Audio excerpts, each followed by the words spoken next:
ಕಾಂಗ್ರೆಸ್ನ ನಾಯಕ ಹಾಗೂ ಕೇಂದ್ರದ ಮಾಜಿ ಸಚಿವರಾಗಿರುವಂತಹ ಮಣಿಶಂಕರ್ ಅಯ್ಯರ್ ಅವರು ಒಂದು ವಿವಾದಾತ್ಮಕ ಹೇಳಿಕೆಯನ್ನ ನೀಡಿದ್ದಾರೆ. ಪಾಕಿಸ್ತಾನವು ಭಾರತದ ಅತಿ ದೊಡ್ಡ ಆಸ್ತಿ ಅಂತ ಇವರು ಹೇಳಿಕೆಯನ್ನ ನೀಡಿದ್ದಾರೆ. ಹಾಗೆ ಅವರು ಪಾಕಿಸ್ತಾನಕ್ಕೆ ಹೋದಾಗ ಅಂದ್ರೆ ಮಣಿಶಂಕರ್ ಅಯ್ಯರ್ ಅವರು ಪಾಕಿಸ್ತಾನಕ್ಕೆ ಹೋದಾಗ ಅವರನ್ನ ಹಾಗೆ ಅವರ ಪತ್ನಿಯನ್ನ ತುಂಬಾ ಆಧಾರದಿಂದ ಸ್ವಾಗತವನ್ನ ಮಾಡಿದ್ರಂತೆ ಪಾಕಿಸ್ತಾನದಲ್ಲಿರುವಂತಹ ಜನರು. ಅಲ್ಲಿನ ಜನರು ಹೇಗಂತೆ ಅಂತಂದ್ರೆ ಅವರಿಗೆ ಪ್ರೀತಿಯನ್ನ ಕೊಟ್ರೆ ಅವರು ಪ್ರೀತಿಯನ್ನ ಸ್ವೀಕಾರ ಮಾಡ್ತಾರಂತೆ, ಅವರಿಗೂ ಕೂಡ ಬೇರೆಯವರಿಗೂ ಕೂಡ ಪ್ರೀತಿಯನ್ನ ಕೊಡ್ತಾರಂತೆ. ಹಾಗೆ ಪಾಕಿಸ್ತಾನದ ಜನರಿಗೆ ದ್ವೇಷವನ್ನ ಕೊಟ್ರೆ ಅವರು ಕೂಡ ತಿರುಗಿ ದ್ವೇಷವನ್ನೇ ಕೊಡ್ತಾರಂತೆ. ಇದರ ಬಗ್ಗೆ ಮಾತನಾಡ್ತಾ ಮೋದಿ ಅವರ ಬಗ್ಗೆ ಟೀಕೆಯನ್ನ ಕೂಡ ಮಾಡಿದ್ದಾರೆ ಮಣಿಶಂಕರ್ ಅಯ್ಯರ್ ಅವರು. ಏನೆಲ್ಲ ಟೀಕೆಯನ್ನ ಮಾಡಿದ್ದಾರೆ? ಭಾರತವು ಪಾಕಿಸ್ತಾನದ ಜೊತೆ ಸರಿಯಾದ ಸಂಬಂಧವನ್ನ ಹೊಂದಿರಬೇಕಾಗಿತ್ತು.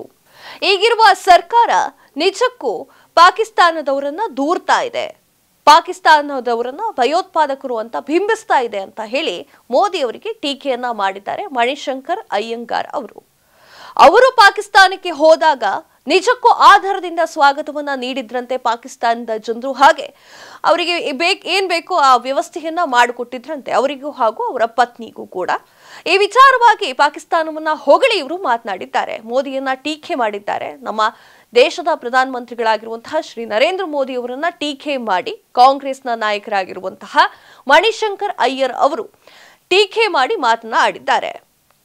ಪಾಕಿಸ್ತಾನ ಭಾರತದ ಅತಿ ದೊಡ್ಡ ಆಸ್ತಿ ಅಂತ ಅವರು ಬಿಂಬಿಸಿದ್ದಾರೆ. ಹಾಗಾದ್ರೆ ಏನದು ವಿವಾದಾತ್ಮಕ ಹೇಳಿಕೆ ಅಂತೀರಾ? ಇಲ್ಲಿದೆ ನೋಡಿ ಕಂಪ್ಲೀಟ್. ಪಾಕಿಸ್ತಾನದವರು ಭಾರತದ ಅತಿ ದೊಡ್ಡ ಆಸ್ತಿ, ಭಾರತೀಯರು ಸ್ನೇಹಶೀಲರಾಗಿದ್ದಾರೆ, ಆದ್ರೆ ಪಾಕಿಸ್ತಾನದವರು ಇನ್ನೂ ಹೆಚ್ಚು ಸ್ನೇಹಶೀಲರಾಗಿದ್ದಾರೆ. ಹೀಗಾಗಿ ಭಾರತ ಹಾಗೂ ಪಾಕಿಸ್ತಾನದ ನಡುವೆ ವಿಶ್ವಾಸ ಮೂಡಿಸಲು ಅಗತ್ಯವಿದೆ. ಆದ್ರೆ ಕಳೆದ 10 ವರ್ಷಗಳಲ್ಲಿ ನರೇಂದ್ರ ಮೋದಿ ಅವರ ಆಡಳಿತವು ವಿಶ್ವಾಸದ ಬದಲು ದ್ವೇಷವನ್ನ ಮೂಡಿಸಿದೆ ಅಂತ ಹೇಳಿ ಕಾಂಗ್ರೆಸ್ನ ನಾಯಕ ಹಾಗೂ ಮಾಜಿ ಕೇಂದ್ರ ಸಚಿವರಾಗಿರುವಂತಹ ಮಣಿಶಂಕರ್ ಅಯ್ಯರ್ ಅವರು ಪ್ರಧಾನಿ ಮೋದಿ ಅವರ ವಿರುದ್ಧ ಟೀಕೆಯನ್ನ ಮಾಡಿದ್ದಾರೆ. ಭಾರತೀಯರು ಸ್ನೇಹಶೀಲರಾಗಿದ್ದಾರೆ, ಆದರೆ ಪಾಕಿಸ್ತಾನದವರು ಇನ್ನೂ ಹೆಚ್ಚು ಸ್ನೇಹಶೀಲಿ ಆಗಿದ್ದಾರೆ. ಪಾಕಿಸ್ತಾನದಷ್ಟು ಪ್ರೀತಿ ತೋರಿಸುವ ದೇಶ ಮತ್ಯಾವುದೂ ಇಲ್ಲ. ನಾನ್ ನೋಡಿದ್ದೇನೆ ಪಾಕಿಸ್ತಾನದವರು ಎಷ್ಟು ಪ್ರೀತಿಯನ್ನ ತೋರಿಸ್ತಾರೆ ಅಂತ ನನಗ್ ಗೊತ್ತು ಅಂತ ಹೇಳಿದ್ದಾರೆ. ನನ್ನ ಅನುಭವದಲ್ಲಿ ಹೇಳಬೇಕು ಅನ್ನೋದಾದ್ರೆ ಪಾಕಿಸ್ತಾನದವರು ಎಲ್ಲದಕ್ಕೂ ಅತಿಯಾದ ಪ್ರತಿಕ್ರಿಯೆಯನ್ನ ನೀಡ್ತಾರೆ. ನಾವು ಸ್ನೇಹಶೀಲರಾಗಿದ್ರೆ ಅವರು ಅತಿ ಸ್ನೇಹಶೀಲಿ ಆಗಿದ್ದಾರೆ.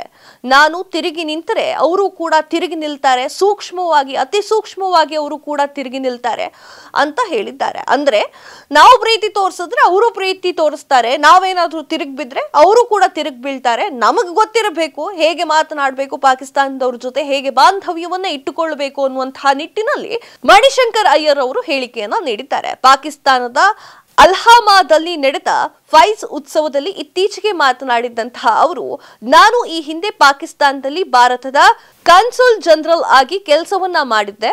ಆಗ ಪಾಕಿಸ್ತಾನದವರು ನನ್ನನ್ನ ಹಾಗೂ ನನ್ನ ಪತ್ನಿಯನ್ನ ಮುಕ್ತವಾಗಿ ಸ್ವಾಗತಿಸಿ ತುಂಬಾ ಪ್ರೀತಿಯಿಂದ ನೋಡ್ಕೊಂಡಿದ್ದಾರೆ. ಹೀಗಾಗಿ ಭಾರತ ಹಾಗೂ ಪಾಕಿಸ್ತಾನದ ನಡುವೆ ವಿಶ್ವಾಸವನ್ನ ಮೂಡಿಸುವಂತಹ ಕೆಲಸ ಅಗತ್ಯವಿದೆ ಹೊರತು ದ್ವೇಷವನ್ನ ಬಿತ್ತುವಂತಹ ಕೆಲಸ ಅಗತ್ಯ ಇಲ್ಲ.